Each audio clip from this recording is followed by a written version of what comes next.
فيديو النهارده هنتكلم عن حاجه مهمه جدا، وهي ازاي ان انت تعمل انترفيو ناجح في مجال الجرافيك ديزاين. انت دلوقتي اتعلمت كل البرامج، اتعلمت الادوبي فوتوشوب، اتعلمت الالستريتور والان ديزاين، وخلاص اتقنت البرامج بتاعت الجرافيك ديت، وحابب ان انت تنزل تشتغل على ارض الواقع. هعلمك ازاي ان انت تعمل انترفيو ناجح بحيث ان انت تطلع واخد افضل سالري او افضل راتب.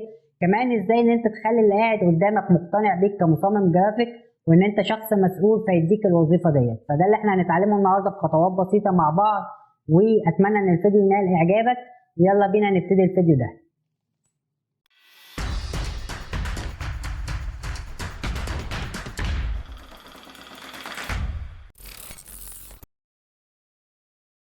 اهلا بيكم مره تانية، انا حسام سمير بتاع ديزاين. زي ما شفنا في مقدمه الفيديو دوت هنتعرف ازاي ان احنا نعمل انترفيو ناجح في مجال الجرافيك. رقم واحد، مهم جدا ان انت وانت رايح للشركه ان انت تبقى واخد بنك معلومات عن الشركه دي، او محضر لها بمعنى اصح. بمعنى ايه الكلام دوت؟ بمعنى ان انت دلوقتي وديت السي في بتاعك عن طريق الايميل، عن طريق الفيسبوك، عن طريق المنصات التوظيف، وشركه ما كلمتك وقالت لك والله يا حسام احنا عايزينك تيجي يوم الثلاث تعمل معانا انترفيو.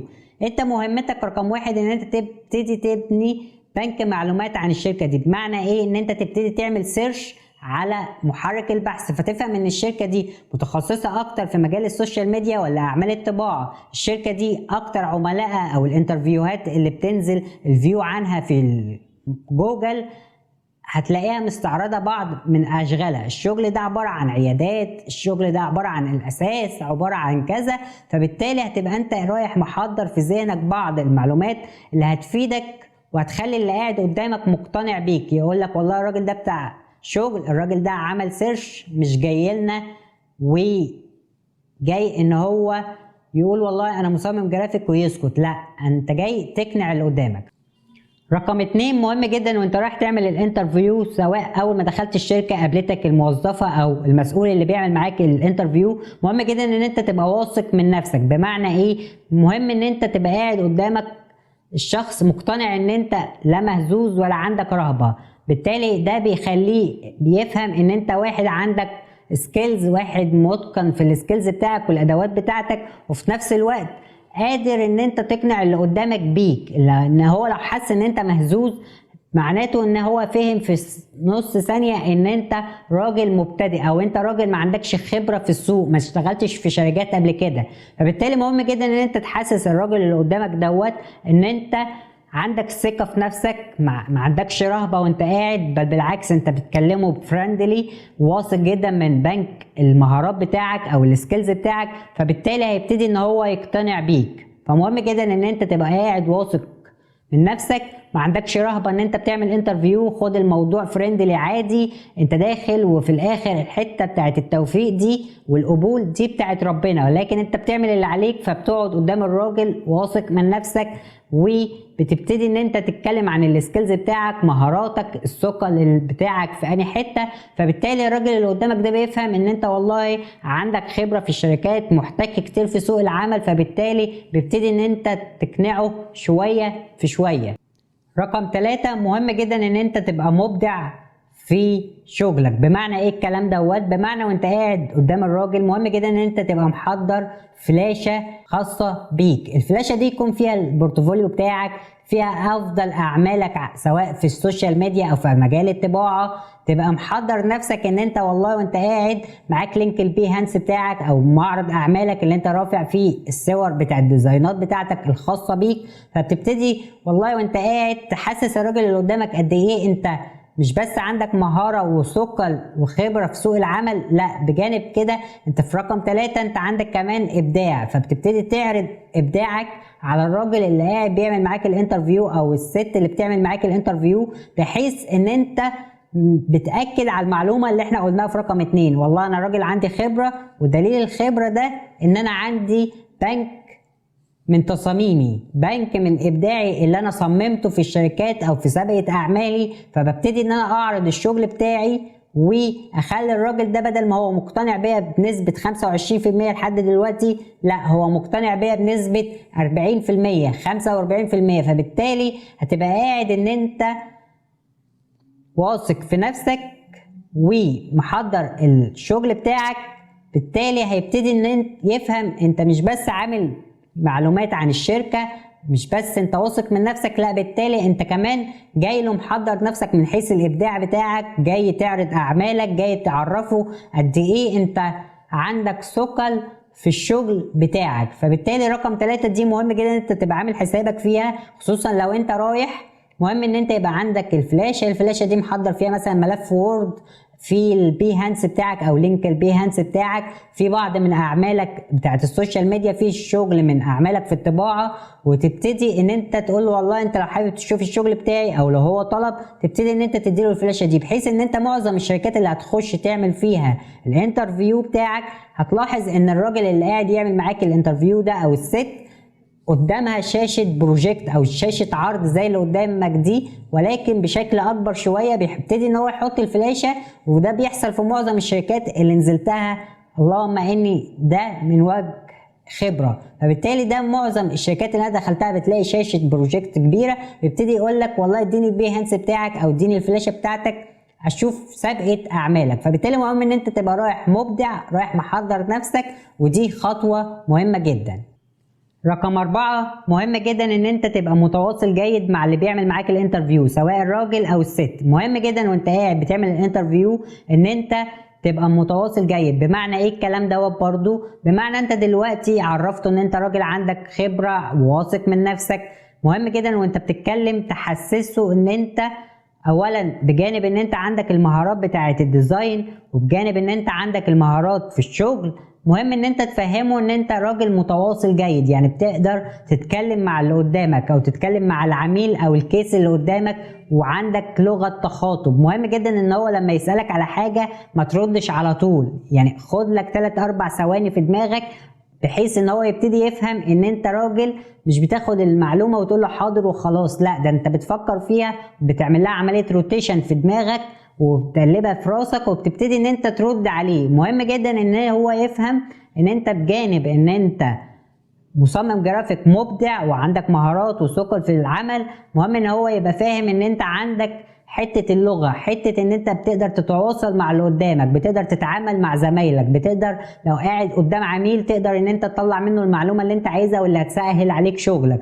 خصوصا ان انت في شركات الجرافيك كتير جدا هتقعد مع عملاء، هتبتدي تفهم منه مثلا ايه اللون اللي هو بيفضله، عايز يعمل اللوجو ازاي، عايز يعمل ديزاين السوشيال ميديا بتاعه بشكل معين. فمهم ان انت يبقى عندك لغة التواصل او لغة التخاطب مع العميل وزملائك في العمل. فلو انت فهمته او حسست المسؤول اللي بيعمل معاك السوشيال ميديا او بيعمل معاك عفوا الانترفيو بتاعك، وحسسته ان انت عندك لغة التخاطب عالية، عندك لغة التواصل حلوة، بجانب ان انت عندك المهارة والابداع، فكده بدل ما هو كان مقتنع بنسبة 45% بس بيك، لا انت بتتكلم في 70، بتتكلم في 75% من ان هو اقتنع بيك.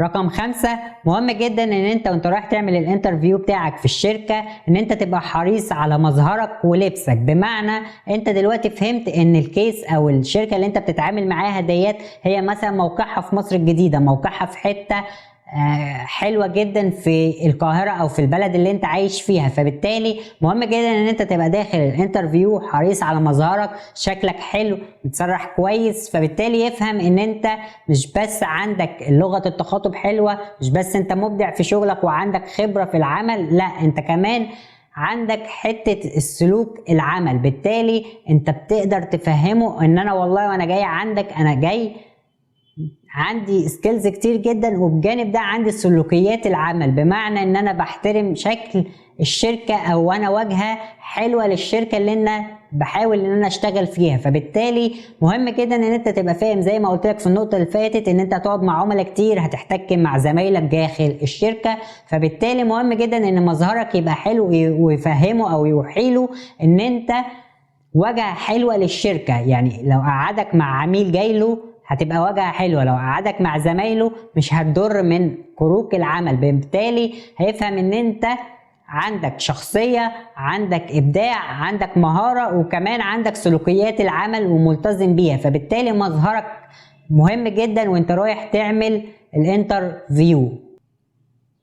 رقم 6 مهم جدا وانت بتعمل الانترفيو بتاعك، سواء زي ما اتفقنا مع الراجل او الست اللي بيعمل معاك الانترفيو داخل الشركة بتاعت مجال الجرافيك، مهم جدا ان انت تبقى حريص على انك بعد ما قدمت له كل الواجهة بتاعتك او قدمت له نفسك بشكل جيد لحد دلوقتي، مهم جدا ان انت ما تقعش في الفخ اللي بيقع فيه معظم المصممين الجرافيك لما بيروح يعمل انترفيو لاول مره في الشركه، وهو المرتب او السالري. يعني ايه الكلام دوت؟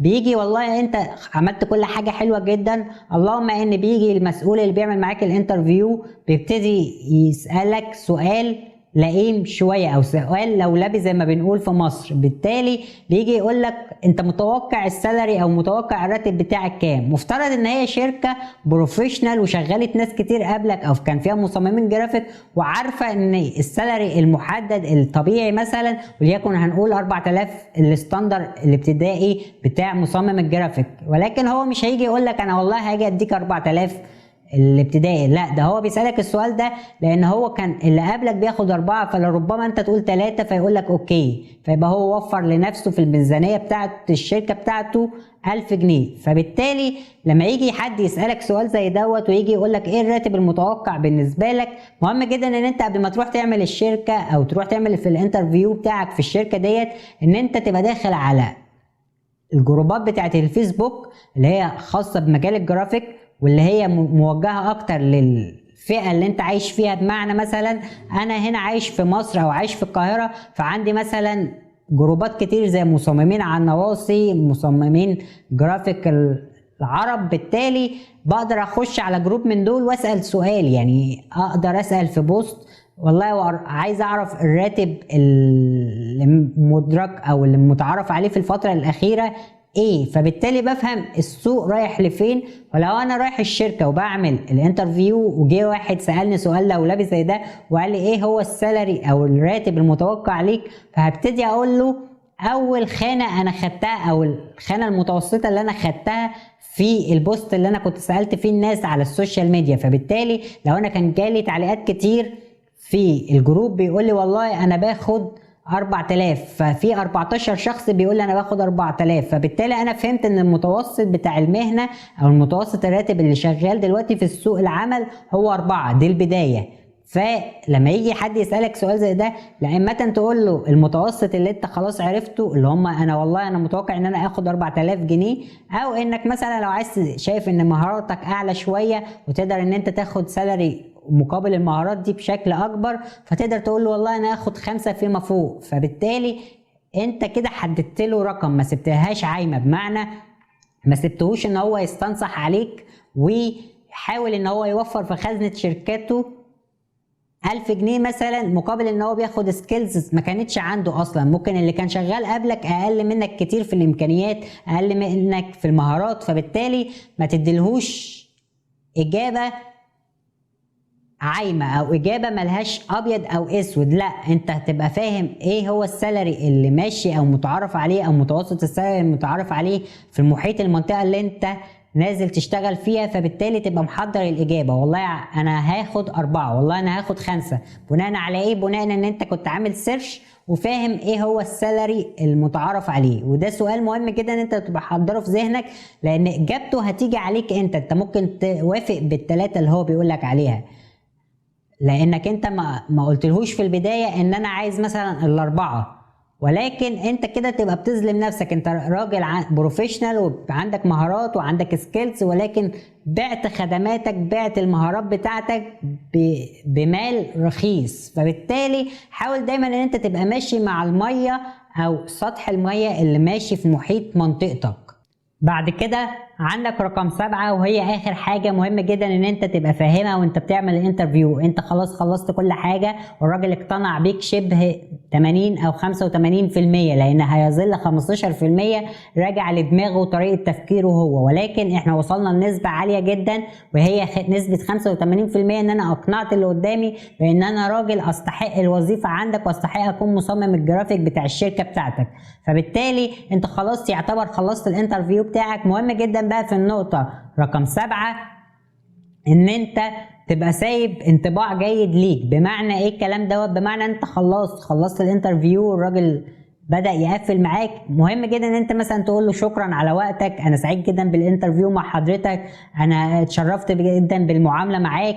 فبالتالي هيبتدي يفهم ان انت مرة تانية ان انت عندك حتة اللغة الكلام متحدث حلو مع الراجل، وفي نفس الوقت سبت عنده انطباع جيد ان انت راجل بتعرف تشكر في الوقت اللي تحب تشكر فيه، بتعرف تتكلم في الوقت اللي تحب تتكلم فيه، فبالتالي ده اسمه انطباع جيد. بمعنى انا دلوقتي همشي ومش هتشوفني، ولكن هيظل في مخي او في عقلي الباطن الشخص اللي انا عملت معاه الانترفيو. لو انا واخد او مقتنع بحسام كسكيلز ومهارات، ومقتنع كمان ان هو ساب انطباع جيد، ده الراجل ده وهو ماشي والله قال لي شكرا على وقتك، والله قال لي انا متشرف جدا ان انا قعدت مع حضرتك وانا استفدت من التعامل مع حضرتك، فبالتالي هيبتدي في باله دايما كلمة حسام او اسمك. فده يخلي كفة اسمك لو في 5 اسماء يخلي كفة اسمك من ضمن ال3 الاعلى في الترشيح عنده، فبالتالي نسبة الاختيار بتاعتك او ان انت يقع عليك الوظيفة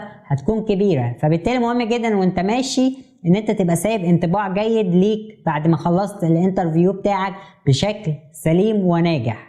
وبس كده، ده كان فيديو النهارده واتعرفنا من خلاله ازاي ان احنا نعمل انترفيو ناجح في مجال الجرافيك ديزاين، ولما نيجي نروح الشركه نخلي كفه اختيار او التحديد ان هو يقع علينا الاختيار ونصبح مصممين جرافيك لدى الشركه ديت اللي بنعمل معاها الانترفيو بشكل كبير، وكمان طالعين ان احنا مستفيدين افضل راتب، مستفيدين افضل خدمات هناخدها داخل الشركه ديت. فبالتالي دي كانت الطريقه ازاي ان انت تعمل انترفيو ناجح داخل مجال الجرافيك ديزاين وتصبح مصمم جرافيك في احد الشركات على ارض الواقع.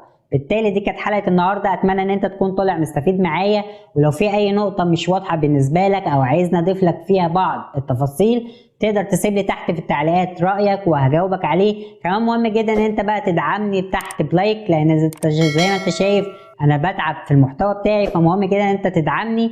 اخيرا اتمنى ان انت تشترك في القناه وتفعل زر الجرس عشان يوصلك كل الاشعارات، ولو عايز تشوفني مره تانية اشترك في القناه. وكان معاك حسام سمير، انا بتاع ديزاين، والسلام امان.